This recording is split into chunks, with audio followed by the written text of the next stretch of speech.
students. Today let us discuss cellular respiration. Cellular respiration is basically a metabolic process in which very complex and highly reduced molecules like carbohydrates and lipids are catabolized in the presence or absence of oxygen to give carbon dioxide and water along with large production of ATPs. So how it happens, we will discuss. Basically, it is a redox reaction. Respiration is a physiological process and it is a redox reaction. A redox reaction means in which reduction and oxidation occur simultaneously. In redox, RED comes from reduction and ox comes from oxidation. So that means it occurs simultaneously. That means if one substance is getting reduced, then another substance must be getting oxidized somewhere by the same, like it is a simultaneous process. We will understand that. So, as already said, cellular respiration is of two types, aerobic and anaerobic. Glycolysis is the first step of cellular respiration in both aerobic and anaerobic respiration. But after glycolysis, the pathway differs. Like in case of anaerobic respiration, the pyruvate which is produced as a result of glycolysis, during glycolysis, glucose or fructose is converted into pyruvate. We will discuss glycolysis in detail later. So, pyruvate we get from glycolysis in both aerobic and anaerobic respiration. However, in anaerobic respiration, pyruvate further undergoes fermentation. Whereas, in cellular respiration, pyruvate undergoes three more processes. One of them is pyruvate decarboxylation.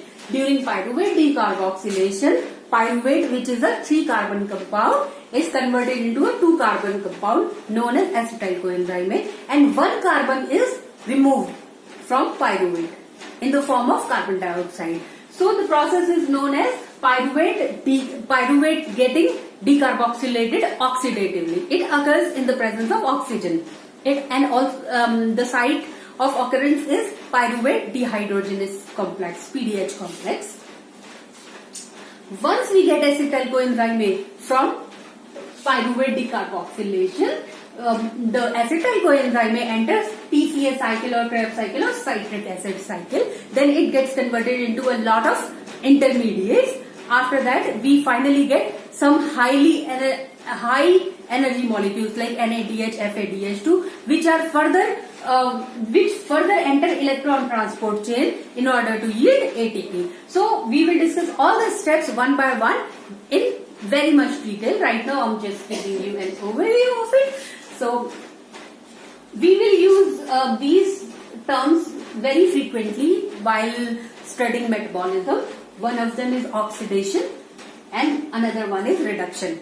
So during oxidation, oxidation is gain of oxygen, loss of hydrogen or loss of electrons, and reduction is just reverse of oxidation. That means gain of hydrogen, loss of oxygen or gain of electrons, and both occur simultaneously. For example, I will give you an example.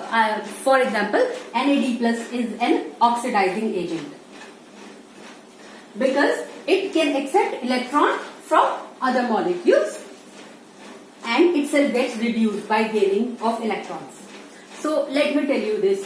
When NAD plus is accepting electron from another molecule, then that means it is accepting an electron. So that means it gains an electron. So gain of electron is what? Reduction. That means NAD plus is getting reduced.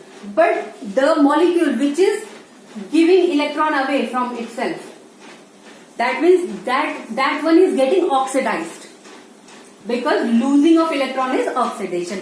So it means that redox reaction occurs simultaneously. That means NAD, it also means that NAD plus is an oxidizing agent. How? Because it is causing oxidation of other molecules. So these are the basic concepts. In other videos we will discuss glycolysis pyruvate decarboxylation, TCA cycle, Krebs cycle, or citric acid cycle. They three of them are same in and electron transport chain in very much detail. And once we will be done with aerobic respiration, we will discuss how fermentation occurs in anaerobic respiration.